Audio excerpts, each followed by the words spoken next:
Everyone, আজ আমি তোমাদের সাথে শেয়ার করব আমার খুব পছন্দের 4টি কম্প্যাক্ট পাউডার রিভিউ। প্রথমেই আছে দেখো ল্যাকমি 95 কম্প্যাক্ট পাউডার। এটা কিন্তু এর নিউ প্যাকেজিংয়ের ওর প্যাকেজিংটা আমি দেখিয়ে দেবো।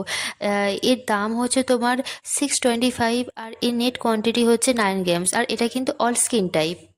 ওল্ড প্যাকেজিং এর প্রাইস ছিল 600 আর নেট কোয়ান্টিটি সেম 9 গ্রামস। আর এটাও কিন্তু অল স্কিন টাইপ। পাউডারের সঙ্গে তো আমরা সবাই খুবইভাবে পরিচিত। এটা হলো ফিটমির কম্প্যাক্ট পাউডার, যেটার ওয়েট হলো 6 গ্রামস আর এর প্রাইস হলো 259। তো আর এটাও কিন্তু অল স্কিন টাইপ। আর এটা হলো ল্যাকমির sun expert ultra matte compact powder, যার নেট কোয়ান্টিটি আছে 7 গ্রামস আর এটার প্রাইস হচ্ছে 299। এটাও কিন্তু অল স্কিন টাইপ। তো তোমরা এই সব কটা কম্প্যাক্ট যে কোনো অনলাইন স্টোর বা তোমাদের লোকাল বিউটি শপে পেয়ে যাবে। ভিডিওটি ভালো লেগে থাকে তাহলে অবশ্যই একটি সাবস্ক্রাইব করে দেবেন।